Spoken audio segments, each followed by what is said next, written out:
Hey there, fellow BB slingers. Welcome to Do You Even Airsoft? I'm one of your co-hosts, Chancho, and on this show, Kirby, Horn, and Otter join me as we discuss all things airsoft. So put on your iPro, adjust your hop up, and get ready for another episode of Do You Even Airsoft?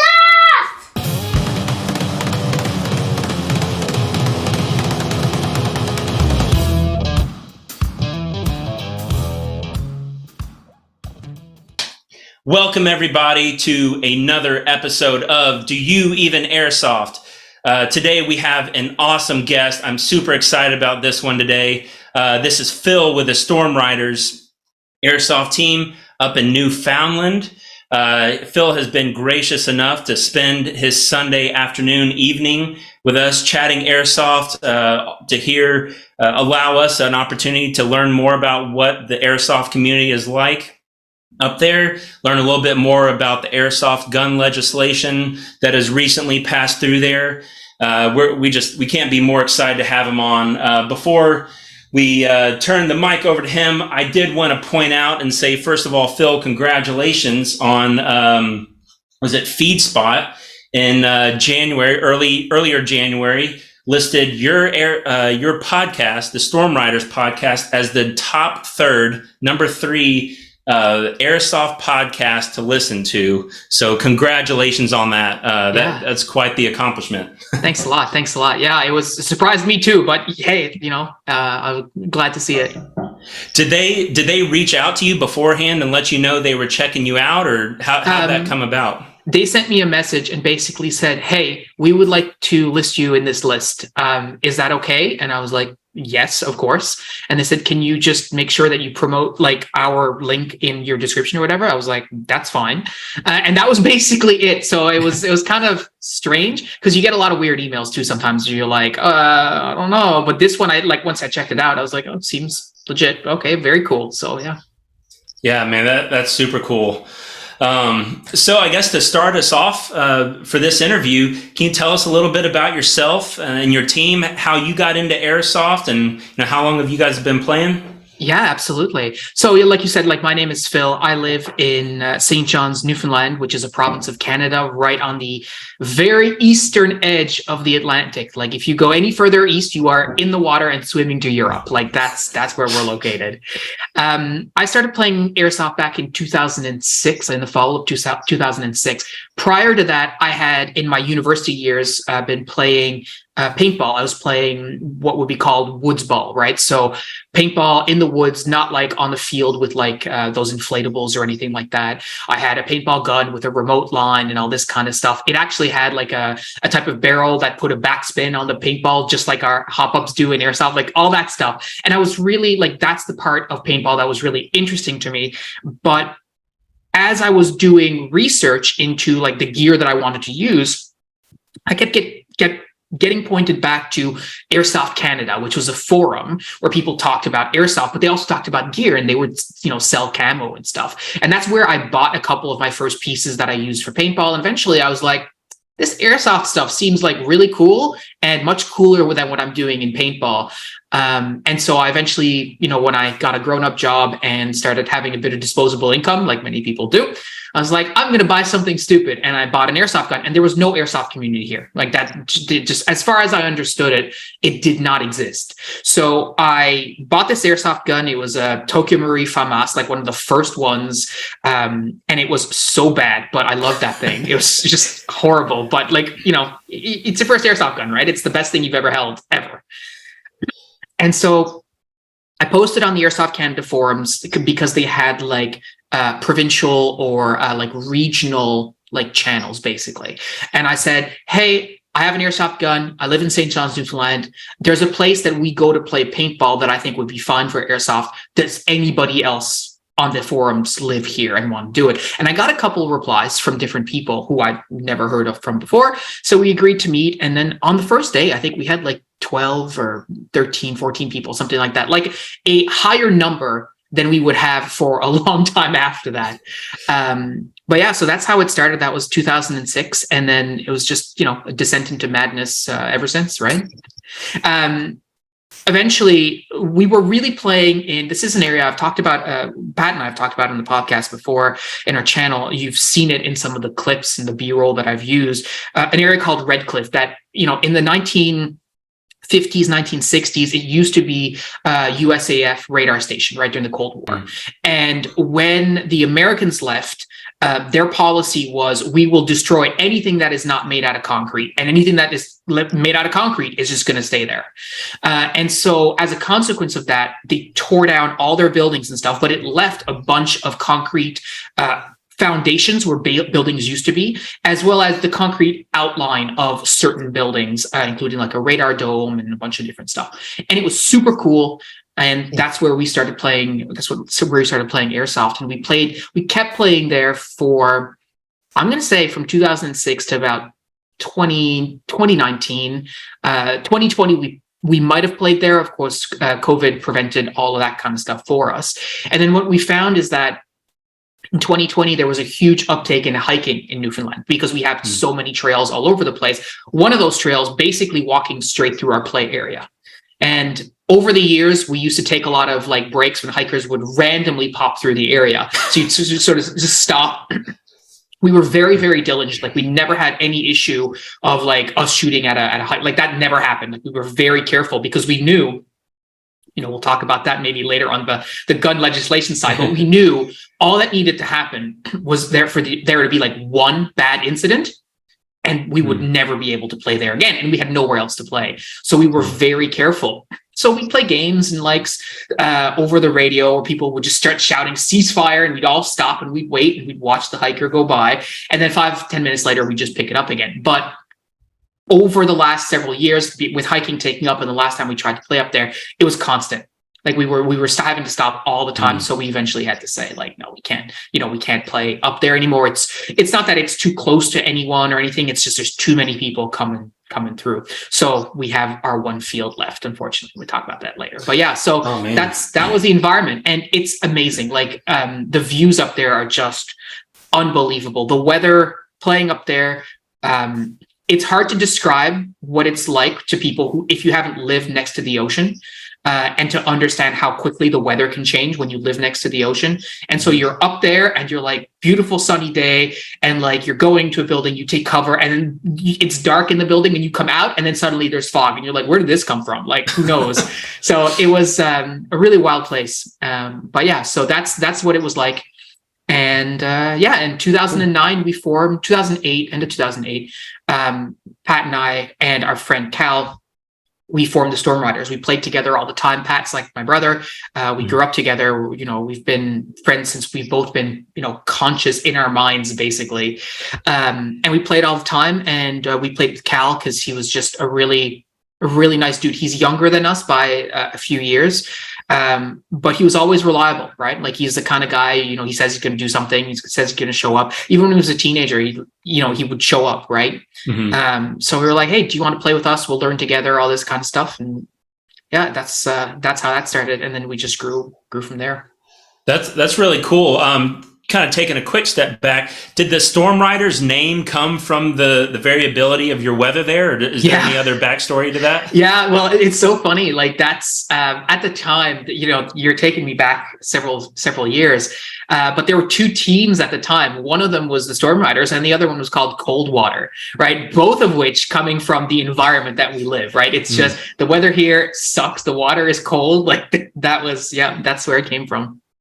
That's cool. Yeah, I've seen a few of those videos and clips of footage from that location you were talking about, and it looks so cool. I remember seeing one where you guys kind of did was like a mock video or like a scenario type of thing. Is that right?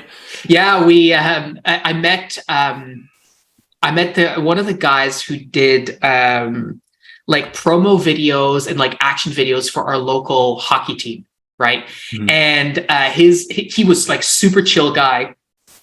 And on his as his like side gig or whatever, he used to do wedding videos. Right. And his wedding videos were like really epic. Like, I don't think anyone ever like would set out for a wedding video like what he was trying, at least initially. But I was like, man, like, do you want to do something really different? Because I think I have a project for you. And so I talked to him about it. He's like, I don't even know how to take this. Like, I don't know anything about the things that you're telling me, right? Like, oh, you want to do, did you say a stack? Like, what does that mean? Like, that's the level that he was at. And I was like, all right, cool. So he and I, we negotiated a rate and stuff. He did it like basically for free. Like, it was highway robbery, but he's like, I just really want to do this. I just need to be, I'm like, listen, I'll give you some money. I don't care. Let's do it. And so he was like, what do you want? I'm like, just make it like a hockey action video, except it's us, and just cut it and do whatever. And that's what he came out with. And I was like, this is perfect. And every now and then I go back and I watch it and I'm like, is that us? Like, that's wild. That's awesome. Yeah. Way beyond my skill. I could never make a video like that, but this guy was awesome. So you mentioned playing at that one location and then now having to kind of move. Do y'all do what's called milsim, or do you just have more just local airsoft type stuff? And do you travel to go to any of that, or is it mostly just that one field in your area? Yeah, so great question. I think we've never really done what you guys would consider like a true milsim. Like, that's not something that's happened here, and it's for a variety of different reasons. When we played at Redcliffe, we had this space to do it because the area itself that was up there was huge, way bigger than many of the AOs that I've seen people talking about, like in Europe and stuff like that. Like, it's just a huge area. Like, if you want to traverse it, you're talking, kilometers. So like, multiple miles, right? Very, very large. And the challenge, though, is that we've never had a population here that could support doing like a multi-hour milsim, because people are at varying levels of their development with respect to how much they like the sport, the different levels in development in terms of how they are physically to be able to sustain that kind of activity, but also with their kit. Like, we had players coming in being like, all I have is this Walmart gun and a high cap. And we're like, okay, cool, that's fine. But if then you say, okay, well, we're doing an 18-hour milsim, they're like, I can't do that. They don't have the equipment, right? So we were never able to do that kind of thing, but we've done a lot of objective-based games that were longer, uninterrupted, team-based with objectives, with different variables, with NPCs and stuff like that. But always very sort of like open to everyone in the sense of like, yeah, we'll have a green team and we'll have a tan team, but like, yeah, you can wear green on the tan team. I don't care. Like, it's very much like, it's always been organized in that way.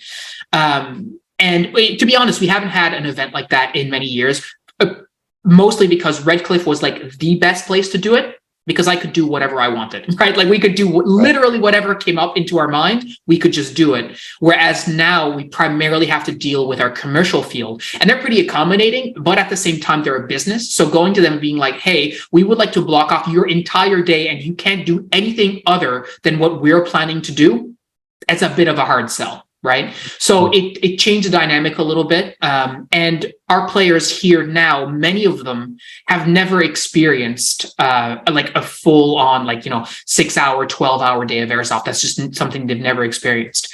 Another thing that you asked is about travel. Like, do we travel? Some people individually do, and some people might do a game in Nova Scotia, which is the nearest province to where we are. But traveling is extremely expensive here. Right. There are no such thing as like commuter flights where you can like hop on a jet and go for, I don't know what a commuter flight might be in the States, but let's say $100 US, right? Like, the cheapest ticket to get me off this island is going to be at least, in the order of $200 to $300 return, right? At a US, right? At the very least. And that's if I pick like the absolute worst ticket possible, imaginable. Most of the time, like, I've been pricing out going to the States to play Iron Horse, right? And that would be something like a $2,000 US adventure for me. Oof. Right? And that's including flights, and that's including my food, etc. I'm not even including like the registration cost or the presumably $6,000 I would spend on pyro, because you guys use them and they're not legal in Canada, and I would get my fill before I left, right? We need to start a GoFund you. We need to start a GoFundMe for you to come play in the States once. Yeah, like some of the guys in Discord were like, yeah, just do it. And I'm like, that's not why I created this community. That's not why I created this channel. But I said to Chaz, like, the YouTube ad revenue, I'm totally cool with. That's going to go towards that. And if people buy merch, that's going to go towards that. But I don't want people spending their money on me, on this, you know what I mean? But it will make for an epic video when I get out there eventually. And it's going to happen. It's strictly a matter of time, right? Hey, well, when you actually do get out to that, we typically go to that event, Iron Horse, as well as some other really awesome events. If you make it out to one of those, let us know. I'd love to get out there and play with you or meet you in person for sure. Yeah, absolutely. Everybody will know, because I will want to meet every single person I can that has made this last like 2 years on Discord just absolutely amazing for me. And shake their hands. And, yeah, it's gonna be awesome. If it helps, I assume if you're going to spend a couple $1,000s to travel, you're probably going to want to use your own kit. But if for whatever reason the laws and things make it such to where that becomes cost prohibitive or difficult, let us know. As you know, any airsofter typically has way more kit and guns than they need, and they can outfit a small army. So I'd be more than happy to kit you out for an event if you can make it.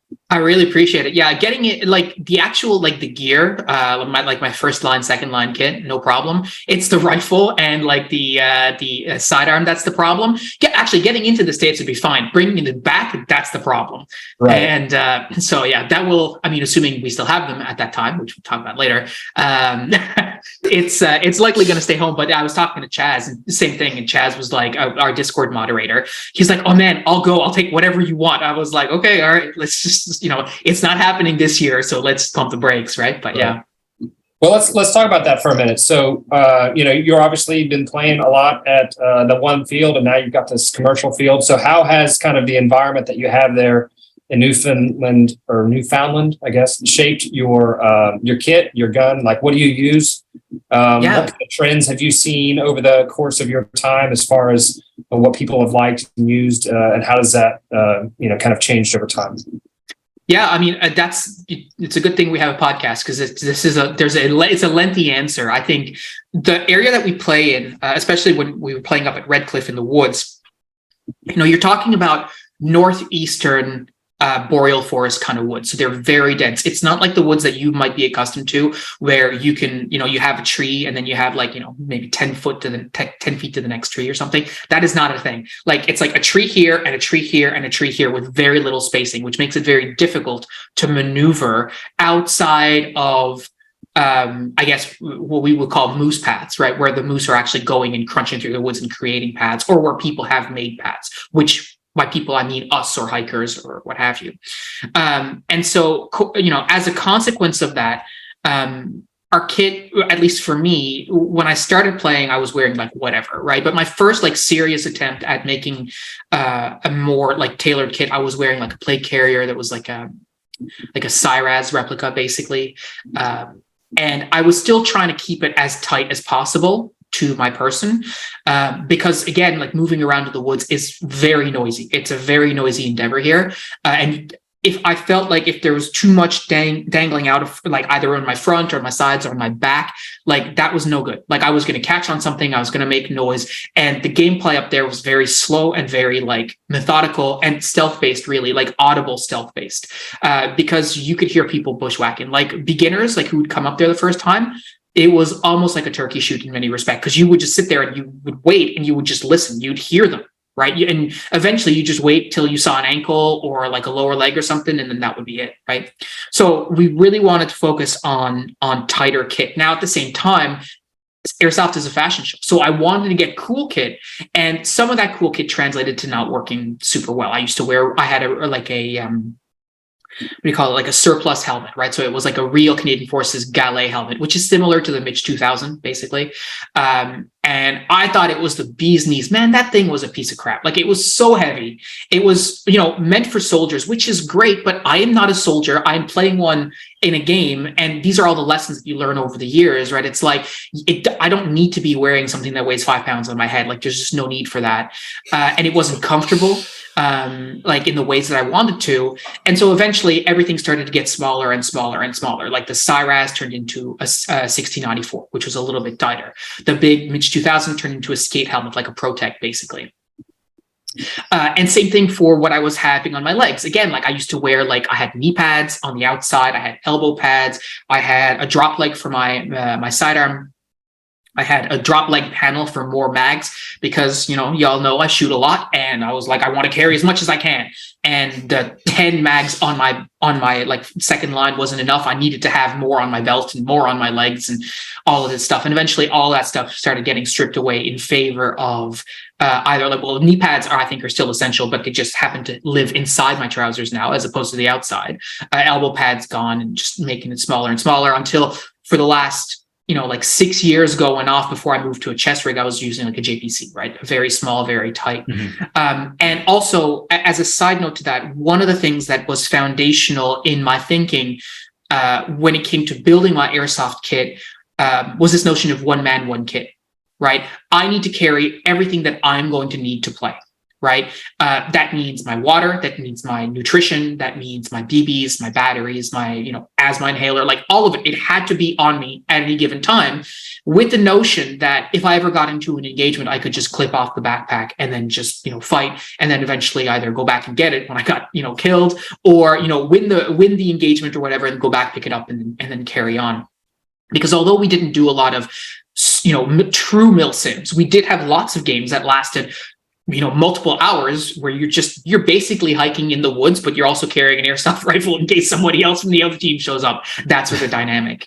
And so, yeah, so you go from having all this big kit and not knowing anything about it to just like trimming it down and trying to minimize noise and do all of this stuff. And then, to where we are now, which is playing essentially in like a very controlled commercial environment where a lot of those requirements are just not a thing anymore, right? Because the longest game we play is like, let's say an hour, and I can get my water bottle when I get back to the spawn kind of deal, right?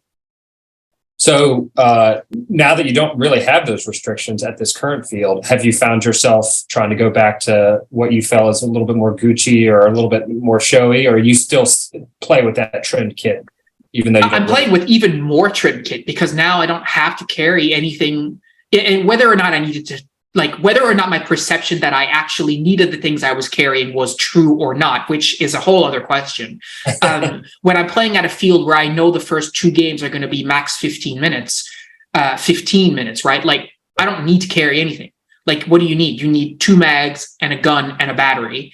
And I mean, iPro, obviously. And like, that's basically it. Anything on top of that, you're like, oh, maybe I get a grenade today because somebody might be in a building or whatever. And so I haven't moved towards more Gucci stuff. The only exception would be camouflage.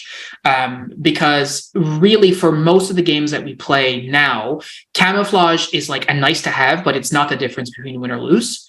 And so, yeah, there are games where Johnny and I both agree we're both going to wear alpenflash today because it's a meme and that's it. Sure. Or, I'm using Swedish M90 now primarily as my camo because I think it looks amazing. It's just very appealing to me, and it happens to be effective where we play. But if we were still playing at Redcliffe, I don't think I ever would have done that because it's not an effective camouflage. It's not as an effective camouflage as woodland or CADPAT tempered woodland here, right? So those are some of the changes that I've made. But overall, I'm still very much committed to just trying to make my kit work for me better and better and better. It's just what those requirements are have changed now over the course of playing on a more controlled, curated field. Sure. What's the rules? Do y'all have full auto, semi-auto? Yeah, so we do a mix. So we chrono on joules. So basically, your any of your regular AEGs or HPA or whatever you want to use that are rifles, it's 1.6 joules or below on any field. So we have one of the maps or fields, I guess, is like a village area, and in that area, that is absolutely what I would call CQC, right? It's close quarters combat. It just happens it's not inside a building, but that's the kind of vibe you're getting. It's all about personal skills. And on that field in particular, full auto is not allowed because they don't want anyone to get hosed, which I get. So if you have a saw and it doesn't have semi, then you can't use it. That's it. Everywhere else, it's free for all. You can use semi or you can use full. It's up to you. You can shoot really fast on semi, like I used to do with my MOSFET. Shoot really, really fast on semi. That's fine. And then I actually think that the full, and I've talked about this on the podcast before, I think full auto is kind of not super useful in airsoft if everyone has access to it. Like if you have a game where only the LMG guy can use full auto, it's a different story, but where everyone has access to it, I don't think it's very useful, but it's super cool. And what that means is if you're playing with beginners, nothing feels better to a beginner than being told by some guy who they don't know, who looks like they know what they're doing, to be told, hey, go full auto and just hose. They go, okay. And they come around the corner and just like start firing like 500 BBs or whatever. Like in that respect, it's very useful to get people engaged in the game. But yeah, you can use the only things that are not really truly allowed for us. Obviously, pyro grenades are illegal in Canada, so that's a big no. Outside of that, we don't use any sound grenades because a lot of people, most people, I would say, don't wear any hearing protection whatsoever. And again, it's a commercial field, so they're trying to avoid liability, which I get. And like the Bang 22s or the Thunder Bees and all this kind of stuff, we've had them there before, and we've used some in some of our events in a controlled way to add a little scare sometimes or whatever. But players don't get to use them. No. Gotcha. Okay. Cool. What's your primary and secondary? So right now I'm using an AEG. That is something that Pat and I built. Essentially, externally, it is a King Arms M4 with a full-length rail. And internally, it's got, like a M110 spring. It's got a BTC Spectrum MOSFET. That's like a Bluetooth MOSFET and stuff, which is a little old now, and it's not supported anymore by BTC, so that's a bit of a pain. But I just bought a Kythera HPA system over the holidays to put in there. Pat has multiple HPA guns at this point, and I was joking with him. I was like, hey, you can only ever use one of those at a time because he's got only a single line, a single tank. I'm like, if I get a line and I get a tank, I can use whichever one you don't happen to be using. And Pat and I have a very, again, Pat is my brother. We've been, friends forever. Anything that's mine is his and vice versa. It's always been that way. And so he has no reservation to just give me whatever, or hand me whatever, I should say. So when we were talking about that was fine. And then for Christmas, he gave me his HPA tank and reg and line because he was getting a new HPA tank, reg and line. So I was like, all right, well, this is perfect. And then I realized, hey, hang on, wait a minute. Now that I've got an HPA tank, reg and line, I probably just need to just HPA my gun, right? That's what needs to happen. He was like, yes. So I picked up a Kythera, and so that's going to go into the same platform. I'm very much accustomed now. My muscle memory is very much in tune with the M4 platform. All my ready ups have been done with the M4. So when that barrel comes up, my safety comes off like that. It just happens automatically. So I really want to stick to that. So I'm going to be trying that out. And then as a secondary, I have a completely bone stock Tokyo Marui MNP9, like a Smith & Wesson MNP9. Okay. I again, very big fan of Tokyo for their sidearms. We use propane here, which is not ideal for the colder games, but it's perfectly fine during the summer, spring, and fall games. And the performance on the stock Tokyo is just it can't be beat for a stock gun. So one of my teammates, Jeremy, actually, who when he was leaving the team, when he decided he was going to retire, that's before he decided he was going to come back, was like, hey, do you want to buy this from me? I was like, absolutely, I do. And I've been using that ever since. So yeah, it's, I don't use it very much, although I did use it more. I joked, it's so funny. I joked to Pat at the start of the year. I'm like, I don't even know why I bother carrying this thing, because it never comes out. The only time it comes out is if I'm going into a room, just as a courtesy to the person who's inside. I don't even know. And so I was toying with the idea of maybe I don't carry one or whatever. And I used it more this year than I think in the last 3 years combined. So that's just the universe telling me I need to keep carrying. Yeah, I was actually kind of hoping you were going to say a TM Mark 23. That's my favorite sidearm. Me and Ben Marshall here, we've got lots of memories of just setting the rifles down, pulling out the Mark 23 and going super stealth mode and sneak killing a bunch of people. And but I'm like you, actually. I actually don't pull it out all that much. Mm-hmm. And I can almost guarantee you every game that I don't put it on, I'm like, I don't need it. I haven't pulled it out in 10 games. I go and I take it off. That's the game I need it. Yeah. And I'm like, man, where's my pistol? I need it for whatever reason, and I'm like, damn. And then I start carrying it and I don't use it again for 10 weeks. And I'm like, I'm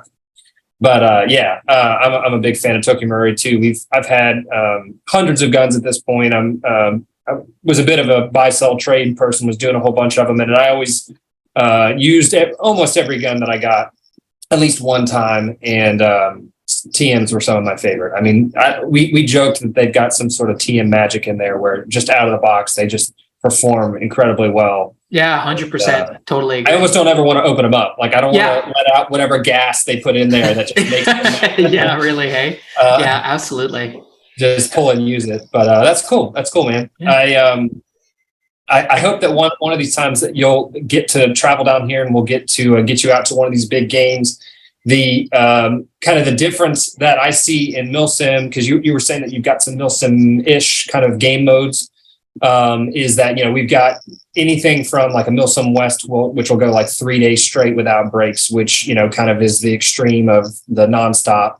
And then you have something more like a Third Coast Airsoft or something, which they're trying to kind of be, I think, the hybrid between your like pickup feel and a Milsim feel, where they'll do like 3-4 hour, maybe even as many as 5 hour stints and then a break. And then, you know, like a 5 hour stint and then a break or whatever. Yeah. And then you got anywhere in between. And absolutely, as you were saying, you know, I adjust my kit for sure. You know, I've only got to be out there for 3 hours, you know, then, you know, I'm going to pull a whole lot of stuff off my kit. But you ask me to be out there for 12 hours or 24 hours or 48 hours. It's like, holy crap, I got to bring a lot of stuff that I can jettison easily for, you know, those combat moments, and then just pull back on if I need to, for sure.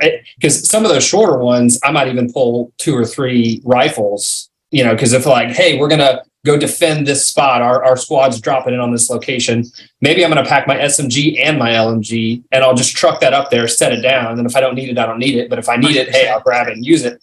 But I'm not trucking that for 12 hours. Bump Definitely. that. You know? So you definitely, you know, depending upon the rules, the gameplay, at least in America, or at least at most of the Milsims, we have the LMGs and we have SMGs.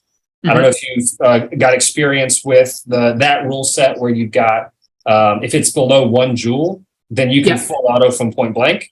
But if it's, you know, above, you know, 0.55 joules, which is what we normally use, then that would be like your LMG class, box mags and all that. Then you have, and it's got to be pistol caliber replica, right, or something like that. Yeah, correct. for the SMG.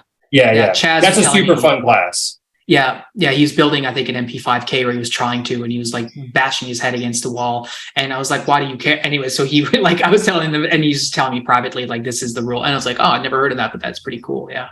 Yeah, I like it a lot where it creates a bunch of like niches. It helps kind of diversify your team, where you've got your LMG guy who's your suppression at range. You've got your SMG guys, your door kickers, your suppression in small ranges, because they also can't have any kind of high caps or box mags or anything like that. It's got to be mid caps. Yeah. Okay. And cool, you've got your normal rifleman class. You've got your anti-tank type of, you know, tag-in launchers and all that kind of stuff, which I guess you don't have that at all. No, definitely not. Another thing that I want to spend some money on when I go down to the States. Yeah. Yeah. We've got when you come down here, we got to get you hooked up with somebody who's got a tag and launcher and let you just go to town for a couple hours. Yeah. I'll pay for the ammo. I promise. Yeah. Just let you blow up anything and everything in sight. But that's cool to kind of hear what you use and kind of how it's been shaped over time. It's funny you mentioned the Mark 23, because I actually used, I mean, it's not exactly the same thing, but I used an USB 45 for many, many years. Pat and I both did. They were KWA, but only kind of, because I don't remember what one I had. We might have had a KJW or something, but the guns themselves, with the parts that they had, they didn't work. But when we took them apart and then rebuilt them sort of like Frankenstein, they both worked. And we're like, I don't know why that happens, but we're just going to keep, and I think I still have the parts somewhere. They're complete garbage now. But yeah, so I used that for a while, and it was a honker. It was big, like it was a big piece. And I mean, it was fine for Pat because he's a bear, but like I'm just a short little dude, and I carried that, and I thought it was a bee's knees. And anyway, yeah, here we are. That is the you know, the rule of teching is when it works and it works well, just stop. Stop trying. Don't upgrade it. Don't take it apart. Don't question it. You shoot it. It's functioning great. Keep using it until it stops functioning great. Yeah. Don't even think about it. Yeah. You're like, oh, but I can add this air nozzle and I can add this thing. It'll make the compression 10% better. And I'm going to get a little bit of extra. Just stop. Just stop. Yeah. Shooting great. It looks really well. Like just go. Just use it. We've got one guy on our team that's, man, he loves just teching and try to squeeze every ounce of it. and he'll go from super high functioning to why won't this shoot more than 10 feet? And I'm like, you changed something. Stop it. Yeah, totally. But yeah, anyways. I am curious, at what temperature have you guys found it, like a temperature outside, have you found it where it really starts impacting your guns playing there? In different ways, I would say, obviously our propane guns, anything below, 6 degrees centigrade. I'm not sure exactly what that is in Fahrenheit. I probably somewhere around 40, if I had to guess. I'm not super great at the conversion, which is to say I don't know how to do it. So I could do miles to kilometers, and that is it. But yeah, so around like 6 or 7 degrees centigrade, the propane obviously starts to not turn into a gas anymore. It stays liquid, which is kind of useless if you're trying to shoot it as a gas. And anything below 0 degrees Celsius, that's when plastic in guns starts to get brittle, and you start to also lose battery performance. And that's the thing that people don't also think about. So the plastic part obviously makes sense. Even if you have an all metal gun, there are plastic parts on your body, right? There are also going to be plastic parts likely in your gearbox, right? Your piston might be one. And so, yeah, you're putting extra wear and tear on your airsoft gun anytime you're playing below 0. And whether it's HPA or whatever else, HPA probably not, again, as affected as, but like, I don't want to take any risk breaking my stuff by playing in sub-zero temperatures, especially, again, given that it's not that I haven't done it. I've done it many, many, many times. But if I'm going out to play airsoft on a day that it's like, minus 5 degrees Celsius or something, there aren't that many people going. Nope. Right? Because it's cold. People want to stay home. It sucks outside, right? Some of the guys in the Discord were talking about, living in Finland and stuff where it's not really cold in comparison. Yeah, okay, I get it. Fine. It's really cold in Finland. It's not that cold here. Or they have a lot of snow and we don't have snow, but like it still sucks. So yeah, it's not worth it for me to play at those temperatures anymore. I've experienced it, and the degraded performance from the battery is one thing. The added potential for damage to your airsoft gun is, in my opinion, is it's non-trivial. Like you really should be careful. It's so important to us. And when Pat and I, when Pat was organizing my bachelor party when I got married a few years ago, this was in March, and we went to the commercial field, but we used only rental guns.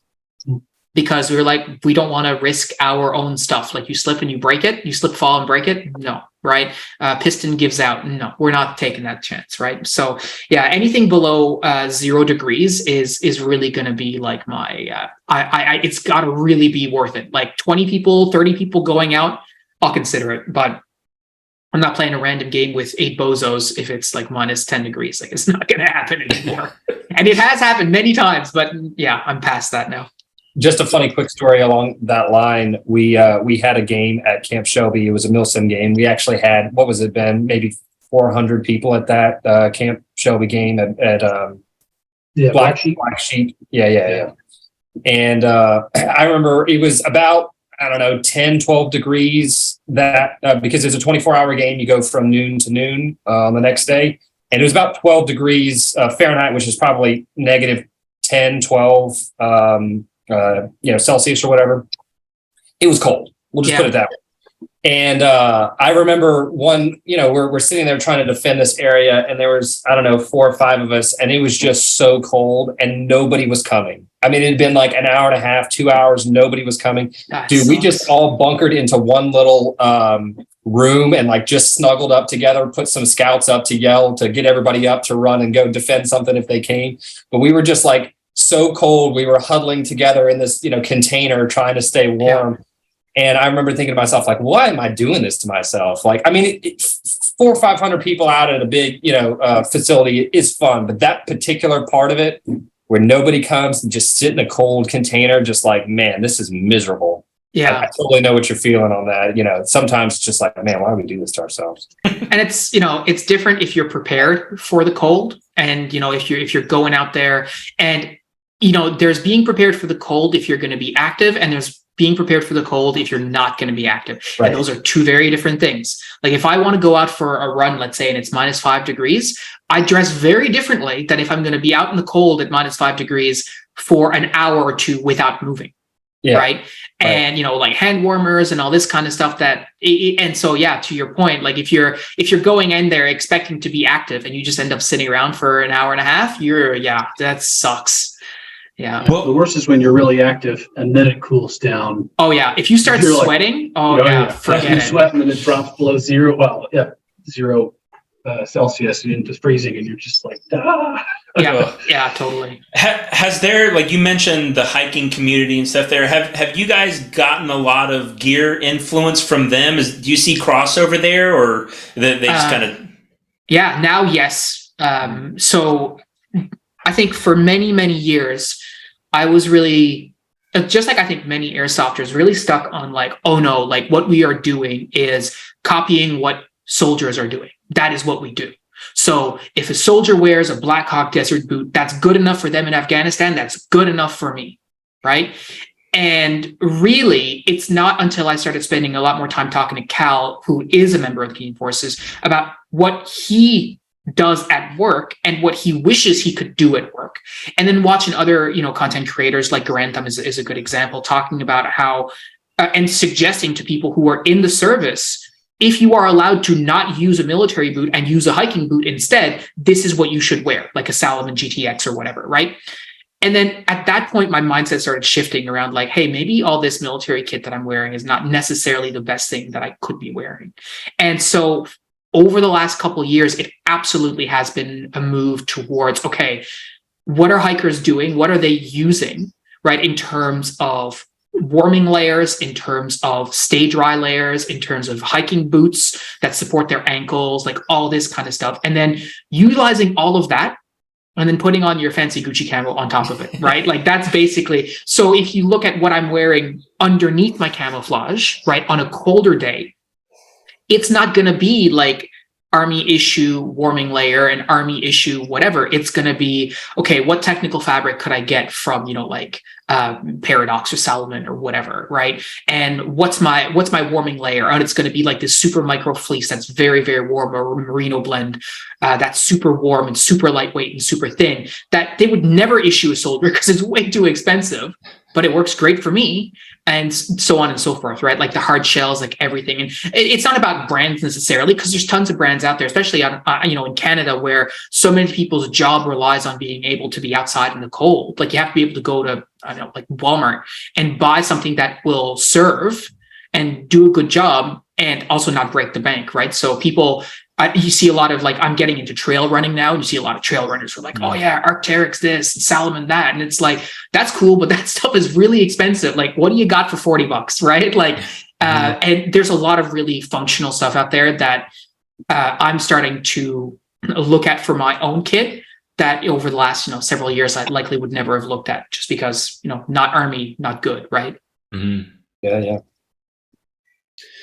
So you've been talking about your community and your friends there. I'm really curious to hear if you have any more insights to share, like how you guys have gone about growing your community there, especially in the midst of, the changes you guys have had to make. And so far in our conversation, a few little themes that have popped up have been, y'all's respect for others around you, but also your endurance to figure out the correct or, quote unquote, polite way to continue playing your game and try to not disturb anybody else. You guys seem to be a very respectful community there. How have you guys gone about that process of growing your community, even in terms of your Discord channel and the YouTube channel and those things? Yeah, I mean, for me, one of the most important parts of everything that we've done over the years has been that our community, especially here in Newfoundland, is very small, right? And if people don't like each other, they're not going to want to play with each other. If people think you are just an idiot and disrespectful person, why would they want to play with you, right? And if they don't want to play with you, they have nobody else to play with, right? It's not like, oh, well, this field doesn't like me, so I can't go there anymore. Or I'm banned from this field, I can't go there anymore. I'm just going to go to this other field. There is no other field. Right. So where we play is predicated on the notion that the people who play, we need to make sure that they keep playing. Right. And the best way to do that is to make them feel like from day one that we want them there that they have an equal voice, right? That their opinion matters just as much to me as my opinion matters to me, all of which is true, by the way, of me just as an individual. Like I like your opinion matters to me just as much. Like, I don't think that I'm better than anybody else just because I've been playing for a long while. Like, that to me is nonsense, right? So to come back to your question, I think that's the environment that we have to have, because sometimes we had, some years we had 12 players, some years we had 20, some years we had 8. We need all of those players if we want to be able to have a good time. So that's one part of it. It's always been, let's be respectful. And, some people who play airsoft, man, like, they're weird, right? Like, everyone has their, you guys know what I'm talking about. You go to your field and there's one guy or there's 2 guys who are like, dude, that guy's weird, man. Like, and you see that here too. See that same dynamic. But just because they're weird doesn't mean we can't carry a conversation. We can't, we obviously have a shared interest in airsoft. So it's been a lot about trying to just reach out and go beyond sort of the crux of our friend group and our team. Just reach out to other people and be like, hey, it's good to see you again. I don't know what your name is, but my name is Phil. I know you were here last game. I'm glad you came out again. And they're like, oh yeah, I've been a few times. And so you strike up a conversation, and suddenly, like, you are not just some random guy, you are Phil, and they know who you are, right? Mm-hmm. That's why early on, I always told our guys, like, we want our names on our gear so people can see our name so they know who they're talking to, right? That's our last name, and my last name is weird, so people be like, what does that say? But like Pat has a name tape that just says Warren, same way that Cal has one that says Carew, and Jason has one that says Fong, right? Like, because people can just address you and they know who you are, and that makes you approachable. Many years ago I did a video talking about like starting an airsoft team, and one of the key components that I said there, and I firmly believe that, is that it is critical to be approachable. You need to be able to go out and talk to people and carry on, because those are the people who you're going to be playing with, right? You want to have a good time. You want them to like you as a person and respect you in the same way that you'll do that to them. And especially in our community, if you get a bad reputation, that's it. Like, you will be ostracized. And it's happened very rarely, right? But it's happened where people were behaving in a way that was unsafe and not interesting, not respectful of others. And suddenly, they don't get rides to the game anymore, and they stop coming, and that's it, right? Yeah. So, I want to jump in there, because that specific video, I found out about a year or so ago whenever y'all posted it, and I sent it off to our team. And that was something, when we started up, that was key to ours, because when we would go play, it was just a bunch of jerks and guys looking just to humiliate other people and this kind of stuff. And we're typically older. Mm-hmm. We're kind of on the older age of the folks that play out of this field. And our mindset was that we wanted to be the nice, kind, older people that were more like special forces or Green Berets, where there's a few of us, but a whole bunch of other younger people know that they can trust us and they can run behind us. Yeah. And we've even had a few spots on our kind of in our footage where we've been watching, and we'll turn around and realize, like, we thought there's just 3 of us crawling through a ditch, and we turned around and there's like 7 or 8 other kids behind us, and we had no clue. Yeah. But y'all's video was really pivotal for me and for our team, because that helped define the direction we wanted to go. And just a quick little selfish story here. About a year or so ago, we were playing out at a local field, and I ran up to go pull on a flag, was hiding behind a barricade, and a guy came up, had his pistol reached over the barricade, like, bop, bop, bop, popped me on the helmet. It was a super tense thing, but, we kind of both backed off, and we was like, you know what? I feel like we just need to be cool with this guy.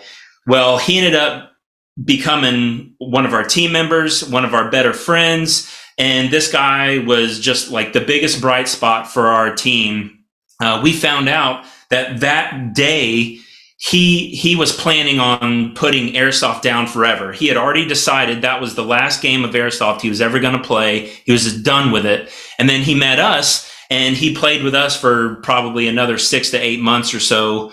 I'll kind of end it there. We don't have to, but yeah. It made a huge difference. And this kid was a lonely kid who, needed a good airsoft community, some good friends.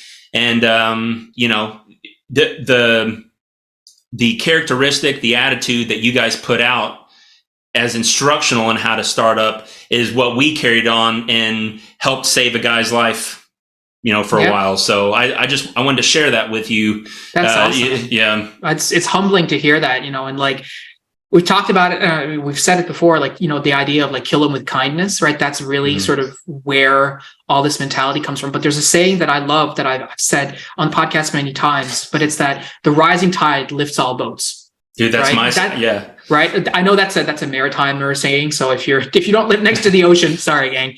But it's very true. And what ends up happening, I think, with a lot of people, especially as they start teams, is they don't want to share what they know because, like, operational security, OPSEC, you can't share. It's like that's rubbish, right? Like at the end of the day, like I have all this experience that if I can use that to help other people, that actually makes them a harder opponent, which forces me to become a better player. So they're getting better. And as a consequence, I'm getting better. Who doesn't want that? Right? So when I'm going out there sharing stuff with people and like you were doing yourself, like outreaching to the community and helping players who are, in a bad spot trying to, find their way or whatever, that's almost selfish because it helps to make it a better community for you who are also playing in it. Right? So when you move away from the actual, I would say, selfishness of not wanting to share anything and like keeping it to yourself into, I'm going to put everything I can out there. I'm going to try and help as many people as I can with knowledge, with experience, with having a fun time, with respect, whatever that looks like. You eventually end up getting it back in some way, right? Definitely. So Phil, we were been hearing a lot coming from Canada about Bill C-21. And kind of the future of airsoft in Canada. For those of us who are listening who might not know kind of what was the norm in Canada before C-20M1 and how C-21 is going to change that. Can you kind of give us a rundown? Yeah, sure. So the way that things work in Canada, and like it's important to understand that airsoft in Canada has never had like a clear specific designation. It sort of exists in this sort of gray area. So when I started playing back in 2006, I didn't know whether or not it was legal, period, full stop, no idea, right? And then there was a period of time where airsoft guns in Canada, in order to get in, they had to have a plastic like smoke tinted body so you could see through the receiver and see the internals of the airsoft replica. And so then that was fine, kind of. But then the border services would say, no, that's not. Nobody ever went to jail as a consequence of it. But it was just sort of really dicey and nebulous and all this kind of stuff. And so several years ago, they basically made a change in the Firearms Act, which does govern anything that shoots a projectile, essentially, whether that's an airsoft gun, a pellet gun, a paintball gun, like a standard, Red Ryder BB gun, shoot your eye out kit, like any of that, that's factored in there. And the way that they did that is just by saying that anything that shot over a certain velocity, which the number escapes me, that was fine. 366, yeah, that was fine. Right, that was okay. And so if you went on eVike, you might see something that said like Canada compliant. So that was like, if you order this, it's legal in Canada. That doesn't mean border services wouldn't take it from you, but regardless, that was what it was. And anything below that was prohibited, right? Which means you couldn't get them.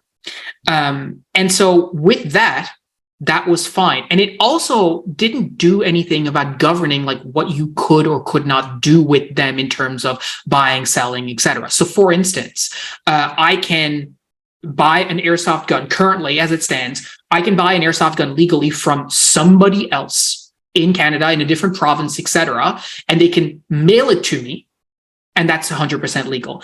And that's an important distinction because I cannot buy beer from a different province and have it shipped to me. That is not legal. So the Canadian borders between provinces actually matter for a lot of stuff, but this kind of stuff, apparently nobody cares, right? I can buy a gun from a retailer in Quebec and have it sent to me here in Newfoundland, and that's fine. I can sell a gun to someone in British Columbia, and that's fine too, currently, right? So really, ultimately, as it stands, and I mean, 366 is it's a decent velocity or whatever. So we have no issues, right? You can do pretty much whatever you want. Now, C21 will change that because the fundamental principle behind the C21 and airsoft is it's really looking at the replica firearm portion of airsoft. There is, and I'm obviously not going to get into the politics or anything like that, but there is a concern, and I'm sure you guys can definitely relate, with what firearms look like, right? It's not necessarily so much about their function. You know, people talk about like assault rifles or whatever. What you're really concerned about is, oh, that looks scary because whatever, right? So again, airsoft replicas fall absolutely into that category. I mean, in Canada, there is no legislation regarding whether you need an orange tip on a gun or not. Whether or not that's effective is not the point of this comment. But if you go to any random person and show them a picture of an airsoft gun and the same real firearm and ask them to tell them which one is the real one, they will. I would bet money on the fact that they can't know better than chance, right? And so consequently, the whole replica firearm thing becomes an issue.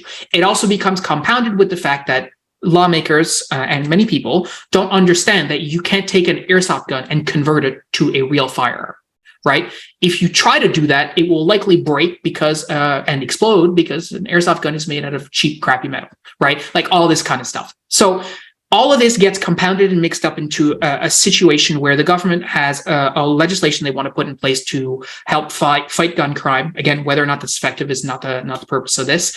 But airsoft gets looped in there because they want to make sure that replica firearms are also covered by the legislation. Problem is that also means airsoft. Now, lots of people have said, you know, on online communities and stuff like that, oh, our prime minister he's coming for airsoft. He's trying to, you know, and like, I am like 99% certain that he does not know what airsoft is, right? I'm almost positive. All the stuff that we're seeing as a result of C21, it is my belief that it is completely accidental. The government had no idea that airsoft in Canada is like a $20 million a year industry, right? Or $200 million a year, or whatever the figure was that they said to Parliament, to the committee, I should say. They had no idea that that's what they were dealing with when they just randomly put that in there. And quite frankly, that's a very, very small part of the overall firearms bill C21. There are other parts that are, for my money, way more problematic than the airsoft part. And it turns out that legislators also believe that because they haven't gotten to the airsoft part yet in terms of their deliberations on amendments and stuff like that. So what that would mean ultimately for us as airsofters is that if this legislation passed, it would make replica firearms that replicate a real firearm that is of modern design, and by that they mean that's obviously not an antique, so like a blunderbuss or the flintlock rifle, I guess, or whatever. Anything more modern than that would become a replica firearm. Replica firearms are prohibited, so you're not allowed to have them. Legally, how that would work, in my consultations with a lawyer, who of course does not have any idea of how this law would actually be enforced, but he's looking at this going like, it seems to me that you would be able to own them, but you might not be able to transport them anywhere, nor would you be able to use them. So how do I get my gun to the field and how do I actually use it? It's not possible, right? So that, you know, and it would also become impossible to buy or sell them or trade them. So you would have this piece of equipment which you no longer can do anything with. It's just sitting there and you can't use it. So that's the effect. Sorry, go ahead.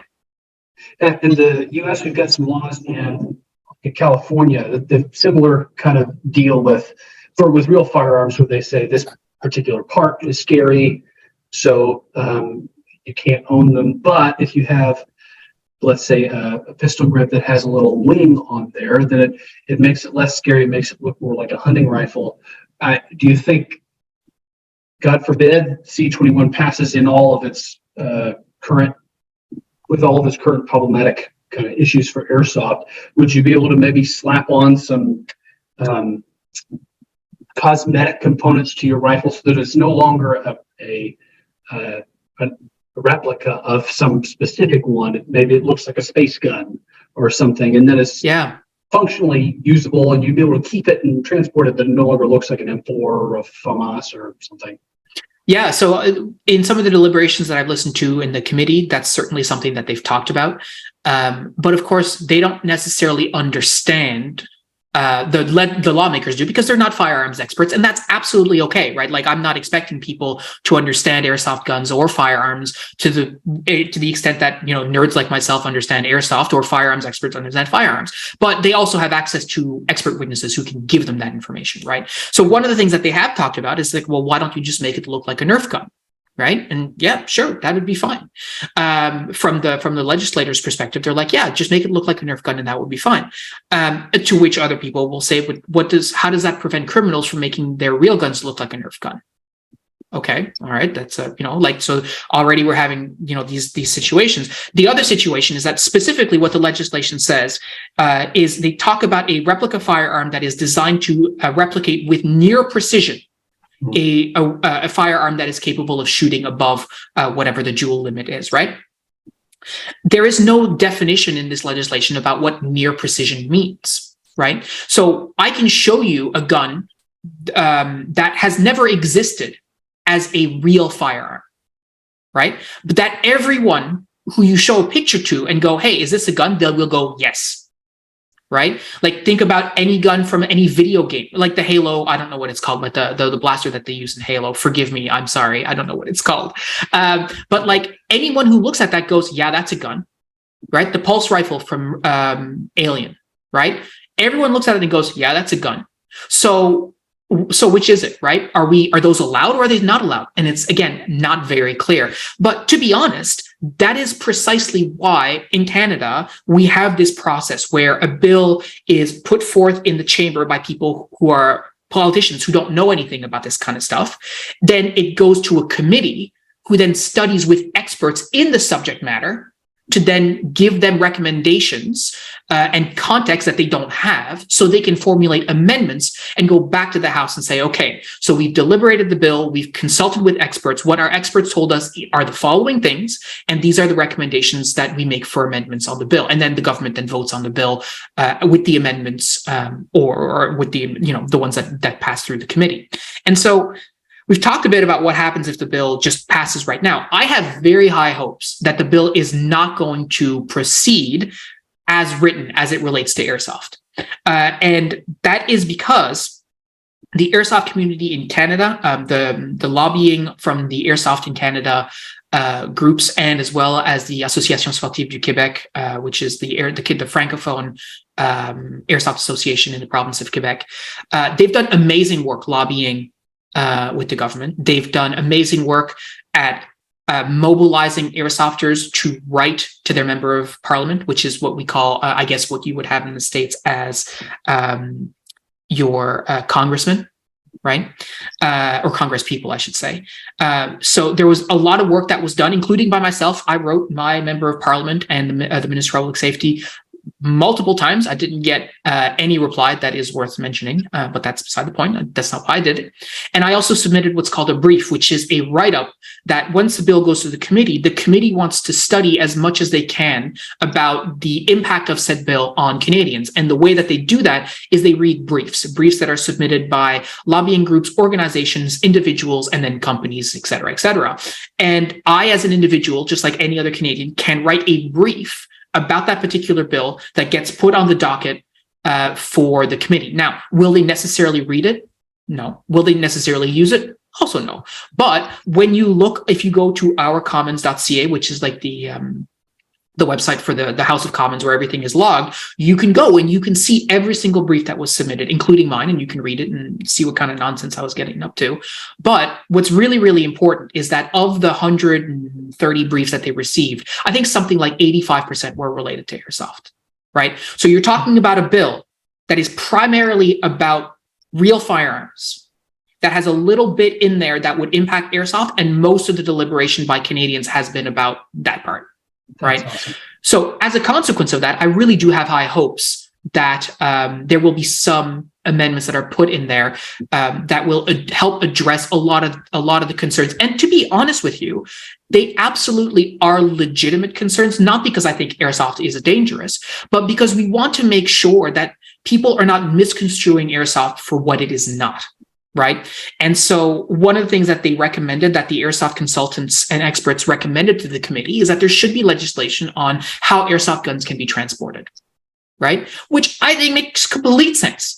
Like having airsofters be very clear when they buy an airsoft gun from a retailer, for example, you need to transport this in a bag or a case that doesn't let people see what's inside, so they don't get scared because they think you're carrying a gun. That seems like, just common sense. But as an aside, many years ago, when I was just starting airsoft, maybe my second or third year, a local guy got on the bus with his MP5 airsoft gun, just sort of hanging out, right? Now, you also have to understand that gun culture, especially in Newfoundland, is very different. So there was no like public panic because people are accustomed to seeing guns because lots of hunters and all this kind of stuff. But they definitely called the cops, and the cops definitely showed up. And they didn't show up like with a tactical team. They just showed up with an officer being like, "Dude, what are you doing?" Right? That was the sort of the end of it. Right? This guy didn't get charged or anything. Like if that had been a big city, that might have been a very different call to the police. Right? Or a different country, right? As well, different call to the police. But so like stuff like that to me makes total sense. And I have no objection to that. If they were to say stuff like you have to paint your orange, your muzzle devices orange for airsoft. I mean, I'm not going to sit there and be like, no, I'm not doing that. That's stupid. It is stupid.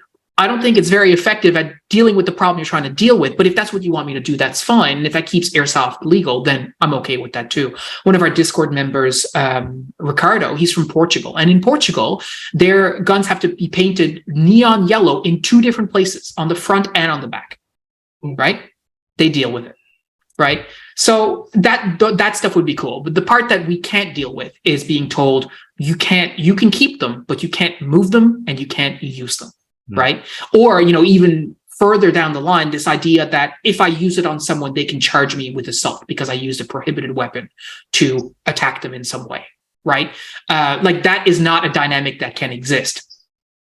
As a last little note, what I would say is also that police forces have a lot better to do than sitting at airsoft fields in Canada, just waiting for people to show up with airsoft guns and just confiscate them. Right. So I don't think this bill is going to continue the way that they intended it to. And I am hopeful, and maybe that's wrong. But at the same time, people will say, well, don't let your foot off the gas. Thankfully, the journey is done. I don't need to put my foot on the gas anymore because it's completely out of my hands now. It's all about the government and their deliberations in committee, which haven't resumed yet because it's been the holidays. So we'll have more information on it in the weeks to come. Do you know how long it might take them to come to an end of their deliberations? A year or 2 years? Oh, definitely not that long. So, I mean, I think to understand the kind of deliberation we're talking about right now, I kind of have to get into the most contentious part of the bill as it relates to actual firearms. And if y'all are okay with that, I will give you a very, very brief skinny. Sure. Yeah. Okay.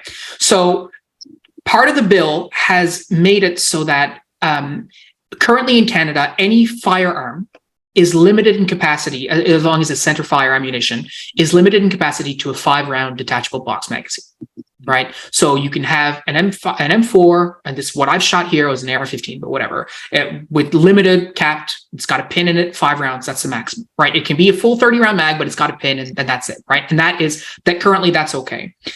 But part of the legislation and part of the amendments that they made would make it so that any semi-automatic rifle that is capable of accepting a box magazine, that is capable of containing more than 30 rounds, would now become prohibited. So to give you an example, that AR-15 that I was shooting a pinned 5-round magazine, which means that it cannot take more than 5 rounds. But what if I took the pin out? Now suddenly it can take 30. So then the magazine, which a 30-round magazine, which is already illegal, would also make the firearm itself completely illegal, right? And the challenge with that, if it's not very clear, is that there are thousands upon thousands of firearms that accept box magazines that can take more than 5 rounds. Some of them, it's just 10 rounds, right? And the challenge is that the reason that they did this is because a lot of these detachable box magazine are scary, or to use the term that you used. But when they announced this amendment, hunters around our country lost their collective minds because they're suddenly are holding all these non-scary rifles, right? That just look like, like a wood stock or whatever, that just look like a hunting implement, but because it can take a magazine of potentially more than 5 rounds, now it's illegal and they can't use it anymore. So, I promise there's a rhyme and reason to why I'm talking about this. What is happening now is that the members of the committee are not firearms experts. So what they are doing is they're relying on the firearms experts to tell them whether or not certain models of guns would be legal or would not be legal. And the process goes something like this. The Ruger model so-and-so, would that firearm be legal? Yes, no. Yep, it would be legal. Okay. The Ruger model so-and-so S, would that firearm be legal? Yeah, okay. The Ruger model so-and-so SS, is that legal? And that is literally what's happening, or what was happening in the last session. And if you don't believe me, you could go watch the recording. I could not deal. I was like, I gotta go, right? Wow. There are a lot of firearms to go through if that is indeed how they want to proceed with their, and it's not just for this one. There's also, they've put in a velocity limit as well. Like if the gun shoots more than 10,000 joules of muzzle energy, which of course airsoft does not come even close to that. But for real firearms, especially high powered calibers, if you're, some of the game that people are hunting is, like you talk about like polar bears and stuff, like, high caliber. So anyways, all this to say that is currently how that review is underway. Just for us U.S. Southerners, did you just say hunting polar bears? Yeah, well, there's parts in Canada where polar bears are very prevalent, especially in the north of 60. So some communities, like by law, well, not by law, but by, just to backtrack, you're not allowed to carry guns in Canada, right? Unless you have a specific permit because you are some sort of peace officer, you are an armored car driver, or you live in the north and you need to protect yourself from polar bears. Like those are the three conditions, right? The whole clause just for bears. Yeah, and there are other countries as well. Like Canada's not the only one. There's one of the most northern islands in the world, Svalbard, which is part of Norway, I think. You are not allowed to go out without a rifle slung on your shoulder because of polar bears. Yeah. So like it's serious business. And without again talking about a bunch of stuff, but like because of climate change and stuff like that, they are getting hungrier because their climate is changing. And so what's super tasty? This guy, right? And all y'all. Well, maybe not in Texas, you probably don't have polar bears, but like for us in the north, we don't really hear with all joking aside, here in Newfoundland where we live, we would never ever see a polar bear. We're too far south for that. On the tip of the island of Newfoundland, sometimes polar bears will come down with the ice flows. Very, very rare. But once you get up north, absolutely, polar bears, real thing. Yeah. Wow, that's crazy. Sorry for that. No, it's all good. That's kind of a wild anecdote. Thanks. Yeah. So to come back to your question on like how long this is going to be, politics being what they are, I don't think they're going to keep going through the whole list like that because that seems like just not a sustainable strategy, to be honest. But the way that the political cycle works in Canada is that they need to make sure that this bill gets passed before government sort of dissolves and there's a new election called. And the situation that we're in, there's a minority government, which means that if at any point the government were to fail what's called a confidence motion, like the budget, for example, we go right back into election. And if that were to ever happen, then C-21 would be dead and would have to start again from scratch. That's what happened last time. This C-21 that we're dealing with is the sort of zombie revival of the last C-21 that died because we went to election. Same sort of circumstance. So the government wants to get this done as quickly as they can. So it's definitely not going to be years. I think by the time the spring rolls around, so in the next couple of months, this should be cleared up if this is going to proceed either way. And to be honest, I do want C-21 to proceed from an airsoft standpoint because very selfishly, this would be the only time in my time playing airsoft that I would feel 100% confident in the legality of what I'm doing, right? At any point, playing airsoft when I was driving up to Red Cliff and all this kind of stuff and putting my gear on and walking up, in the back of my mind, I was always thinking, hey, if a police officer who wasn't my buddy Mitch, who's walking up with me right now, were to stop us, they could probably take our stuff and I really would not have any sort of recourse one way or another because I don't know. Right. So if the legislation comes in and specifically includes terms about airsoft, to me, depending on what those terms are, obviously, that would actually be kind of cool. Right. It's an opportunity for for legislators to change the landscape of airsoft a little bit in ways that I think are potentially beneficial if they do it right. So that's what my outlook on that is. The bill itself right now sucks. Once the amendment happens and the recommendations from experts and stuff are put into place, there's some potential for some cool stuff. There's some stuff that would give us a lot of comfort, in what we're doing, right? Or it could tank the whole thing and then that'll be it. But I choose not to focus too much on that one and focus more on the positive. Let's hope that doesn't happen. Yeah. I don't know if you noticed because it's behind you, but as you were talking about cops potentially stopping you and doing things, there was a cop with his lights on going this way behind you, and he kept talking, and he turned around and went this way behind you again. Nice, and I was like, awesome. Oh man, he's about to, Yeah, he's coming up the drive now. Yeah, that's it. Yeah, I was like, oh man. I'm sure it's just coincidence, but it made me laugh.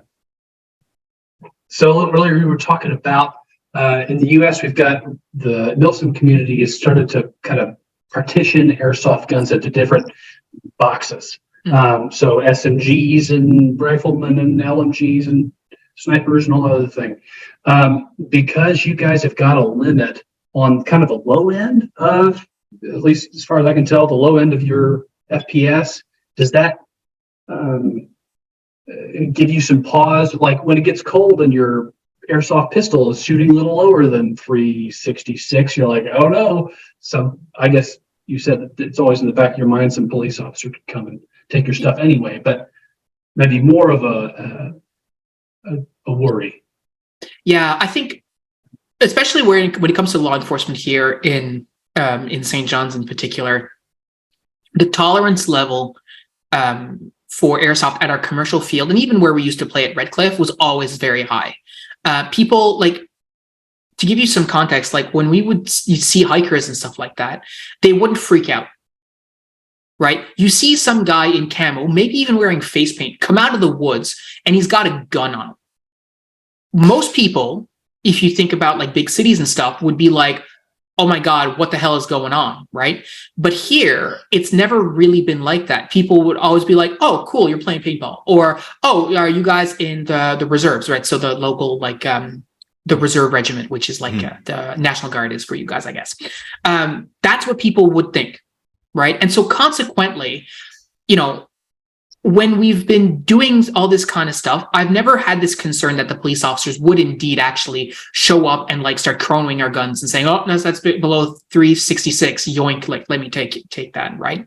The concern has always been more on the side of the border services, whether or not stuff would get through, and or whether if it didn't, like, would I be able to get it back, or do I end up on a watch list? Like, is it one of those two things? Like that portion, I think. But like you're right as well. Like absolutely. Like in the back of my mind, it was more like if there's an incident, like do I end up looking good here, or do the cops show up here with a problem? Right. That's always been sort of the mentality where I don't think that legislation one way or another would actually change that. So let's assume for a second that C-21 goes in as written. Right? Do I actually think that we would not be able to play airsoft at Red Cliff anymore if we wanted to, that the cops would suddenly swarm us? No, I don't think that would happen. But again, it's because they have better things to be doing than going after a bunch of nerds in the wood dressed in, like soldier cosplay, bottom line, right? On the flip side, if we were to use those airsoft replicas to do bad things, right, that would be a really big problem. But what we said to the legislators is like, that is already illegal. That is already illegal in Canada, right? If you use an airsoft replica currently to hold up a store, you get charged as though you had the real thing. Because from the perspective of your victim, they don't know that's not a real gun, right? So that's, and to me, that makes complete sense, right? So, to come back to your question, like, it really would just change that landscape in my thinking around, okay, well, are we going to have an issue or not? But, it's the changing of the temperature and stuff like that and the velocity, that's never really been, it's just more of an inconvenience, to be completely frank. Like, that's what I'm thinking about. Is my gun going to shoot snow when I pull the trigger? Like, that's what I'm concerned about. Can you explain to me why the bounds is a lower bounds? Not, I mean, typically when you think you don't want it shooting above some sort of velocity, and this is a lower bounds. Like, do you not have Nerf or any kind of like low velocity kids projectiles? We do, yeah. I can't explain that particular piece of the Firearms Act too. I don't know why. Yeah, it is very weird. But I mean, you know what? It's not the first piece of legislation that would be weird and hard to explain. For a long time, even here in St. John's, where you live, there was a piece of law that said like you had to carry a sword on your side when you were downtown. That was left over from like the 18th century. So yeah, that sounds pretty awesome. I don't know. Yeah, well, yeah, I thought it was cool. Like when I was into swords when I was younger, and not that I'm not anymore, but like, yeah, I don't know if I'd really, judging by the way that the people get around downtown, I'm like, maybe it's not a great idea. What has this bill done for the community that you guys have built there? Do you feel like it's kind of giving you guys a sense of fear and anxiety with it, or has it kind of brought you closer together and taught everybody how to be a little bit more civically engaged? Oh, that's a phenomenal question. And I think the answer to that is both. There are people who are, of course, afraid. And I think that's a perfectly normal reaction because you have this hobby that you're going to potentially lose. And of course, just like anything, there's a lot of disinformation or misinformation, et cetera, et cetera. But what it absolutely has done is that it has caused people who normally would never talk to start talking, to start engaging, to start discovering about their peers in different areas, and start to understand more about how legislation works in our country and how they can be a part of that. I personally am a civically minded individual. I have been for my entire life. My parents raised me in an environment where we always talk politics, and it was very important to, speak our mind and take part. My parents are French, and in France, voting is mandatory, to give you an example. So like, as soon as I was chomping at the bit, as soon as I could vote, man, I was going out, right? And like volunteering and all this kind of stuff. So to come back to it, there's lots and lots of people who in the airsoft community would never, ever have engaged in our political landscape if it weren't for this bill. And I think that's for the better, because there are lots of people in our community now that if you tell them, it's like, hey, the bill is in committee today, they know what you mean. Whereas 6 months ago or a year ago, they're like, I don't know what any of those words actually mean in the context that you mean it. So it's actually really cool. And you have people who have written their MPs, maybe for the first time in their entire adult life, people who might be 40 or 50 years old, who for the first time felt strongly enough about something that the government was doing to write a letter to someone and say, hey, this sucks. Can you please not do that? Right? That's awesome, right? Yeah. And it's very easy, I think, in our world today to be jaded about politics and all this kind of stuff. And for me, when I see stuff like that, I'm like, that's cool. Like that's awesome. And there are people who in our community, maybe I didn't get along with a whole lot, or I bumped heads with, let's say. And when all this happened, it was like that never happened. Like whatever differences we had, it's like, okay, it doesn't matter. We gotta get working on this because you have a group of guys who you talk to. I have a group of guys who you talk to. We got to get people writing. We got to get people involved. Let's go. Wow. Right. So it's cool. And I wish the circumstances were better and that it hadn't taken that for us to get to that point. Now we have a national organization that is a not-for-profit organization that is just a lobbying group for airsofters across the country, across provinces, that has regional groups. Like there's the Atlantic Airsoft Association that has the provinces of Newfoundland, Labrador, Prince Edward Island, Nova Scotia, New Brunswick. They have the Sim one, like in Ontario and in Central and out West, and like all this kind of stuff, all of which did not exist 2 years ago. So I think that's all for the better. Again, circumstances could be way better, but the outcome at the end of the day is pretty good. Have you guys had a number of players leave or quit airsoft because they were afraid of that it might become illegal and just get rid of all their gear? Not to my knowledge. Wow. At least not in our community. In fact, lots of people, including Pat, as you I'm sure will have heard, are buying even more stuff because it might become illegal. And so, like, he bought a Scorpion the other, last going off at the end of the season, the Scorpion Evo. And he was like, "Should I do it?" I'm like, "Dude, like, this might be your last chance." He's like, yeah, that's a good idea. It's like, yeah, let's spend some more money that I don't have. Let's go. So yeah, no, we haven't seen a whole lot of that. We've seen more of the other stuff. People actually coming out of the woodworks and being like, "Oh, this might be the last time I get to use it, so let's come back." And people at our field who I hadn't seen in a while who were just like, "Hey, I'm back for a couple games," So yeah, That's awesome. Yeah, that's refreshing to hear coming from the politics scene in the United States, where we've got a lot of division. We've got two main political parties, and seems like over the last 10 years or so, it's just kind of diverted over time. They could become more and more and more at odds with each other because of different policies and topics, and to the point where people are often afraid to have conversations and engage in politics and things because they're afraid of messing up a friendship, or are afraid of getting beat up, because not physically, but like just like in a conversation, having people bash their opinions or their way of thinking or on things. And so it's definitely something that I hope that happens over the course of the next few years in America, is that there's events, not necessarily like this, because you don't necessarily want this type of thing to happen, but you want things that bring people together, help them to understand, hey, those little things we were quabbling about, maybe not as big of a deal. I want to, have something that can rally us together, that can help us to realize, like, we got a lot more in common than we don't, than we have 100% apart. And I want to be a brother. I want to, come together, and we want to really just get excited about what we do have in common and the things that we can share, and be less about pointing out the things that we don't and getting in debates. So it's really good to hear that y'all and it's kind not of like rallying behind maybe a negative thing into maybe a really cool positive thing.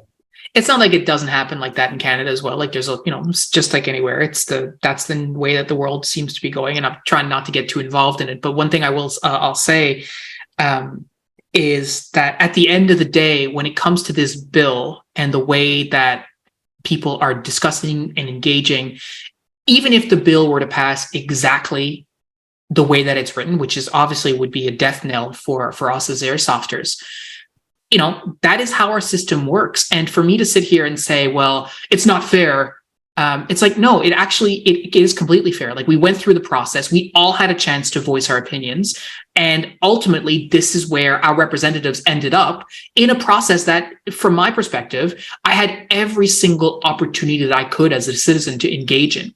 And for airsofters, we did. And so I think that, and I said this to Pat before, I'm like, at the end of the day, if everything goes to crap, at least our conscience can be clear, because we said, listen, we did everything we could, and that's the way that it went. It's democracy. Unfortunately, sometimes stuff happens that you don't agree with, but more people agree with that than agree with you. So that's how it goes.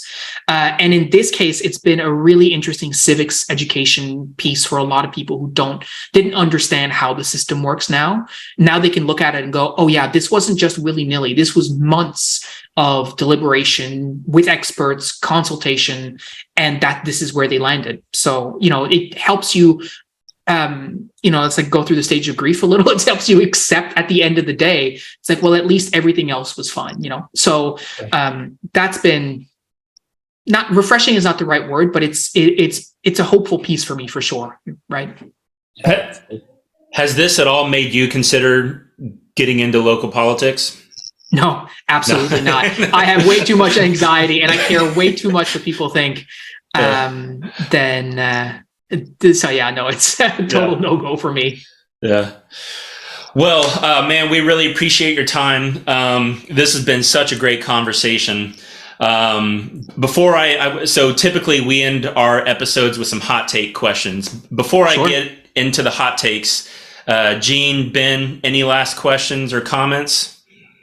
No, I just really appreciate your time, man. It was a blast talking to you. I told these guys when we were on break, they came back slightly before you did.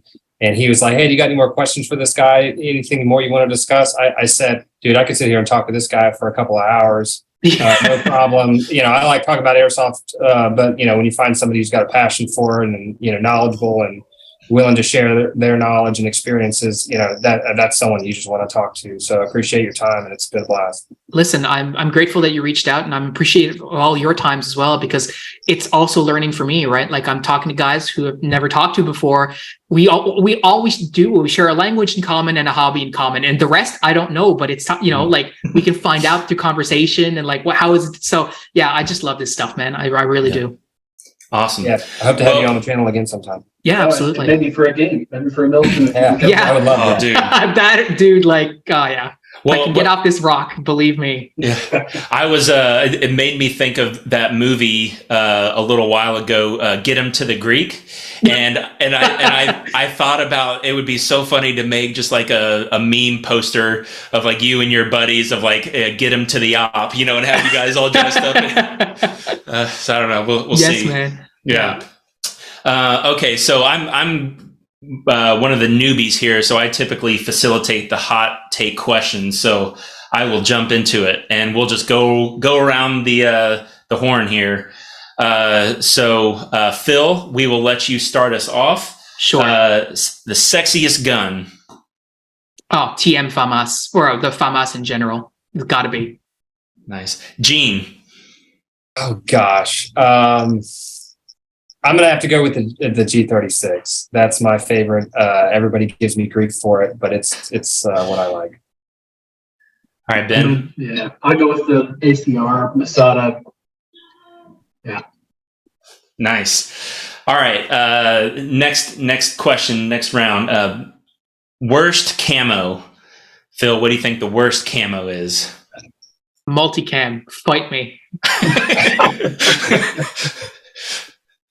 That's actually hilarious. I would love for multicam to never be used, not necessarily because it's bad, but because I hate it. It's just so difficult to tell the difference between tan and green. So I almost want to agree with you. I'm going to say ACUs because we joked for so long that they're ICUs, meaning I can see you, no problem. Yeah. They're just garbage in every environment that you're in, or almost. Maybe not in the snow or something, but. Yeah, that's what I'm going to say. We'll say ICUs. Oh man, Gene took ICUs, so I'm going to go for that chocolate chip stuff. I don't know why you'd have a really tan camo with really dark splotches on it. It's like it doesn't make any sense to me. Nice. All right. Best day of airsoft play that you've had. Okay, this was a game I've talked about on the podcast before, Operation Stalingrad, which was like a winter game that we had here. That's where I met Chris and Miles and a bunch of the other guys, and that really catapulted our team to turn into the team that it was today. So that was easily the best game I've ever had. That's really hard for me. I'm going to pick one, and I don't know, Ben, I might end up stealing yours again. Sorry if I do. But one of the first Milsim games that we went to, we were in MS TAC for so long, played a bunch of local stuff, but then we got into Milsim with Black Sheep Milsim, real local to us in Camp Shelby, Mississippi. And there was, can't remember if it was the second one, Ben. It was the first or the second one. I can't remember. That we went to, and that was the Mark 23 story. It was one of the most fun I've ever had. It was like 2 a.m, exhausted, but me and Ben just threw our guns down, grabbed our Mark 23s, and spent 2 hours, 3 hours, just going from building to building, taking things in a very stealthy, sneaky way. And man, that night in particular was just an absolute blast. Yeah, that was going to be one of my favorites as well. I'm sorry. No, you're good. You're good. And I think so. One of the other black sheets that we had, my gun broke right before the Milsim event. We're Camp Shelby. It's a mountain facility, so lots of CMU buildings and what they call murder holes. Like you took a CMU block and knocked it out, so you could stick a gun through there and shoot guys. And so I borrowed Gene's M16, and I was room clearing with the M16, and now it's really rewarding when I got kills with that thing in, close quarters. That was really fun. Cool. Nice. So final question, what is your airsoft goal for 2023? Oh, that's a gimme for me. And that's get my HPA set up in a way that I'm not a complete soup sandwich when I hit the field. That's my, that's my goal. I would say that mine's probably to get the entire, team together for one event, whether that's, the two of you guys, Ben's in Texas, Evan and wherever he's at, North Carolina or South Carolina, wherever he's at now. And then our normal crew that seems every time we turn around, there's another guy moving to another state, makes it harder and harder and harder to get everybody together. Plus we got guys having kids and I'm one of them. It just makes it harder. And I'd love to get the whole crew to one game where we can just all, really have a good time together. That would be my goal for this year. One game. I think mine would probably just be to be consistent with airsoft play, getting out there to play at least once a month. Twice a month would be ideal, but I'd at least like to check it off. Like I played in January, played in February, played, and It's a good goal. Nice. Well, Phil, thanks again for your time. It's been great having you on.